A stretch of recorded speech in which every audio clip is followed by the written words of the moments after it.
Всем привет, меня зовут Тимур, и я являюсь тренером по математике Республиканского образовательного центра I+. Давайте для начала разберем некоторые задания предыдущего среза. Итак, второе задание. Осталось прочитать в 3 раза больше книг, чем мальчик прочитал. В общем, страниц у нас 400. Прочитал, пусть будет x, а осталось 3x. Нам нужно найти, сколько осталось прочитать. Итак, если он прочитал x, осталось 3x, то вместе, если сложить, мы получим общее количество страниц. Далее складываем x и получаем 4x равно 400. Ну а значит x равно 100. Нас ведь интересует не x, а 3x. То есть сколько осталось? 3x, соответственно, будет равно 300. То есть осталось 300 страниц. Четвертая задача. В ней говорится, что на первом складе муки в 1,1/2 раза больше, чем на втором. Давайте количество муки на втором обозначим сразу за x. Тогда на первом складу будет 1,1/2 умножить на x. Далее также говорится, если из первого склада увезти 40 тонн, останется столько же, сколько во втором складе. Нам необходимо найти, сколько тонн во второй складе. Мы получаем такое вот уравнение. 40 перенесем за знак равно и x перенесем также за знак равно. У нас получается 1,2х минус x равно 40. Вычитаем x и получаем 1/2 х равна 40. Ну а значит x равно 40 поделить на 1/2. Это будет 80. То есть 80 тонн на втором складе. Шестая задача. Отец в 3,7 раза старше или же на 27 лет старше, чем сын. Если обозначить возраст сына за x, то, соответственно, возраст отца мы можем обозначить как 3,7 умножить на x или же x плюс 27. Давайте составим уравнение. 3,7х равно x плюс 27. X переносим за знак равно, он переносится с минусом, ну и вычитаем сразу. Получается 2,7 х равно 27. Давайте данную дробь переведем в неправильный вид. Тогда получается 27 десятых х равно 27. Ну и значит x равно 27 мы делим на 27 десятых. Деление заменяем знаком умножения, тем самым вторую дробь переворачиваем. У нас 27 тогда сократится и останется просто 10. Но 10 это возраст сына, а нам необходимо найти возраст отца. Давайте сюда подставим 10 плюс 27, это будет 37. Это и есть возраст отца. Седьмая задача. В ней говорится, что первый рабочий продал на 100 деталей или же в 2 раза больше, чем второй. Если второй обозначить за x, то получается у нас первый продал x плюс 100 или же 2x. Потратились они на 10 деталей по 50 тенге, а продали 5 деталей по 100 тенге. Давайте сразу найдем, сколько они тратили на одну деталь. На одну деталь, получается, тратится 5 тенге. А продается одна деталь по 20 тенге.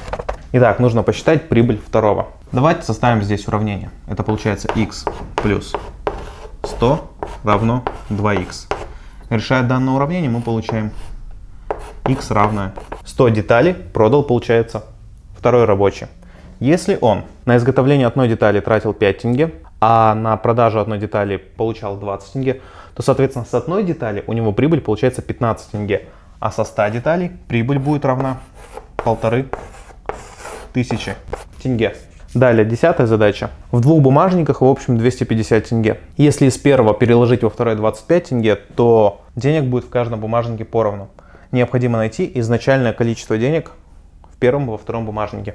Предположим, если у нас в первом бумажнике x, то во втором будет 250 минус x, так как это по сути будет остаток от общего количества. Далее, если мы от x отнимаем 25, то есть вытаскиваем деньги из первого бумажника и добавляем эти 25 во второй бумажник, то есть получается 275 минус x, то количество денег будет в обоих бумажниках поровну. Далее, давайте x перенесем в одну сторону, числа в другую. Минус x переносим за знак равно, это будет плюс x. То есть у нас слева получается 2х, а минус 25 перенося за знак равно будет плюс 25. То есть справа у нас получается 300. Значит x равно 150 тенге. Это в первом бумажнике. Ну а во втором, соответственно, будет 250 минус наше x. Это 100 тенге. А теперь мы с вами разберем некоторые задачи из домашнего задания.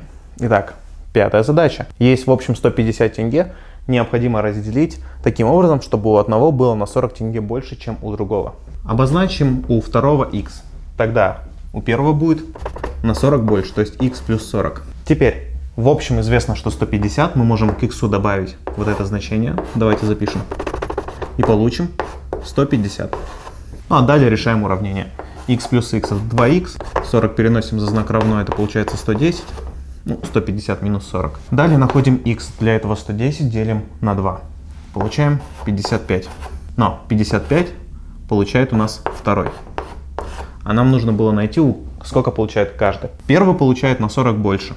То есть 55 плюс 40 равно 95.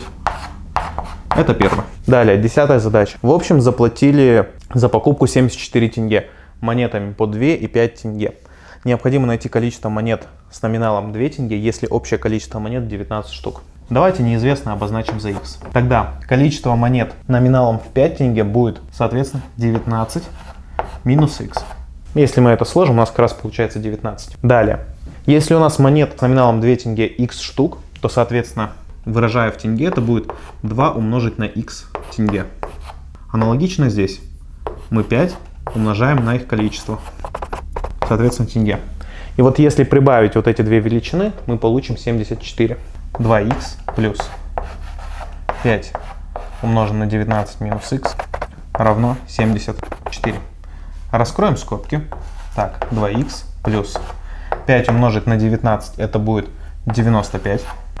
Минус 5 умножить на минус х это будет минус 5х равно 74. Обратите внимание, что мы должны от 2х отнять 5х. Тут должно получиться отрицательное количество иксов, но чтобы с этим не возиться, давайте просто мы иксы перенесем в правую часть, а 74 в левую. Тогда получается слева у нас 95 минус 74, а справа переносим 5х, это будет плюс 5х, переносим 2х, это будет минус 2х. Ну а далее давайте вычтем. 95 минус 74 это будет 21, равно 5х минус 2х это будет 3х. Ну отсюда х, соответственно, равен 21 поделить на 3. Это будет 7. То есть монет с номиналом 2 тенге у нас 7 штук. Далее, 14-я задача. У нас есть 3 вазы. В первой вазе в 2 раза больше, чем в третьей. Во второй вазе на 4 больше конфеты, чем в третьей. Общее количество 164 конфеты. Нам необходимо найти, сколько конфет во второй вазе. Итак, давайте обозначим, что в третьей вазе, ну поскольку там меньше всего, обозначим это за х. Тогда во второй будет х плюс 4, так как на 4 больше. И в первой будет 2 умножить на х, ну или 2х, так как в 2 раза больше, чем в третьей. А теперь просто все это складываем. 2х плюс х плюс 4 плюс х равно 164. Складываем х и получаем 4х. Четверку переносим за знак равно, она меняет знак. 164 получается минус 4. А значит 4х равно 160. И находим теперь х. Для этого 160 делим на 4. Х равно 40. Но 40 это количество в третьей вазе. Нас оно не интересует. Нас интересует, сколько в первой вазе. А в первой вазе в 2 раза больше. То есть 2 умножаем на 40. Получаем 80. И это и количество конфет в первой вазе. Тема данного урока – совместная работа. Прежде чем рассматривать совместную работу, введем такую величину. Называется производительность. Это работа делить на время. Также это можно назвать мощностью или же скоростью выполнения работы. Если обратить внимание, то формула очень похожа на формулу скорости. Скорость равно расстояние поделить на время. Только здесь у нас вместо скорости производительность, а вместо расстояния у нас работа. Вот и получается, что можно назвать эту величину скоростью выполнения работы. То есть как быстро выполняется наша работа. Если двое рабочих, к примеру, работают вместе, то мы складываем их скорость, ну то есть производительность. Давайте рассмотрим на примере. У нас есть производительность, работа и время. Таблицу составляем для удобности. Допустим, первый рабочий выполняет какую-то работу за 6 часов. Второй рабочий выполняет ту же самую работу, допустим, за 4 часа. Мы не сказали, какую работу они выполняют, поэтому можем в принципе ввести сами. Пусть они выполняют полную работу, которую мы обозначаем за единицу. Мы не знаем, сколько времени они выполняют эту работу вместе. Давайте это обозначим за х. Ну, выполняют ту же самую работу единицу. И теперь выпишем производительности. Первый – это 1 делить на 6, второй – это 1 делить на 4, и третий, точнее, первый вместе со вторым – это 1 делить на x. При этом 1 делить на x – это общая производительность, то есть равна 1 делить на 6 плюс 1 делить на 4. Давайте сразу посчитаем эту сумму. Общий знаменатель будет 12. Домножаем на 2, домножаем на 3. Получается 2 плюс 3 делить на 12. Складываем верхние числа. Получается 5 двенадцатых. То есть 1 делить на x равно 5 делить на 12. Давайте запишем. А теперь сделаем такую штучку. Перевернем левую часть. И, соответственно, должны перевернуть и правую часть. Тогда у нас получается x равно 12 делить на 5. Это будет 2,4, если записывать в десятичной дроби, либо же 2,2 в виде смешанной дроби. Так вот, вместе они выполнят данную работу за 2,4 часа. Рассмотрим еще одну задачу. У нас есть бассейн. Есть две трубы, первая и вторая. Через первую вода подается, через вторую вода убывает. Если первая труба полностью наполняет весь бассейн за 5 часов, а при работе вместе, то есть если у нас две трубы открыты, бассейн наполняется за 15 часов, необходимо найти, за какое время полный бассейн опустошится с помощью открытой второй трубы. Работу они выполняют все одинаковую, пусть будет равна единице. Запишем производительность. Для первой трубы это 1/5, для второй 1 делить на x, и для одновременно двух труб 1 делить на 15. Теперь запишем уравнение. 1/5, и тут мы ставим минус. Минус мы ставим, потому что вторая труба не наполняет бассейн так же, как первая. Она, наоборот, мешает наполнению. Именно поэтому ставим минус. Все это равно 1/15. Итак, если мы 1 делить на x перенесем в правую часть, а 1 делить на 15 в левую, то получается запись будет выглядеть как 1/5 минус 1/15 равно 1 иксовая. То есть при переносе знаки поменялись. Давайте отдельно посчитаем данную разность. 1/5 минус 1/15. Общий знаменатель будет 15. Первую дробь домножаем на 3, вторую не трогаем. Получается 3 минус 1 делить на 15. Это будет 2/15. То есть 1 делить на x равно 2/15. Тогда x делить на 1 будет равно 15 делить на 2. Или же 7,5. То есть вторая труба опустошает бассейн за 7,5 часов. А теперь попробуйте рассмотреть некоторые задачи самостоятельно. В первой задаче у нас говорится, что токарь за 7 часов может изготовить 84 детали. 7 часов это время выполнения работы, 84 детали это по сути объем выполненной работы. Давайте посчитаем его производительность. Для этого мы 84 делим на 7. Получаем 12. 12 деталей за 1 час. Ну и соответственно у нас известно 72 детали. Необходимо найти, какое время он потратит. В этом случае мы должны поделить работу на производительность. То есть 72 делим на 12. Получаем 6. То есть он потратит 6 часов. Итак, вторая задача. Есть два насоса. Первый откачивает за 1 час 120 литров, второй за 1 час 150 литров. Вместе им нужно откачать 1620 литров. И за какое время они это выполнят. Итак, давайте посчитаем производительность для первого для начала. Работу делим на время, получается 120. Для второго 150 делим на 1, получается 150. Ну и теперь совместная их производительность, это будет сумма производительности. 120 плюс 150 это 270. И нам необходимо найти время. Чтобы найти это время, нам нужно работу поделить на производительность. То есть 1620 делим на 270.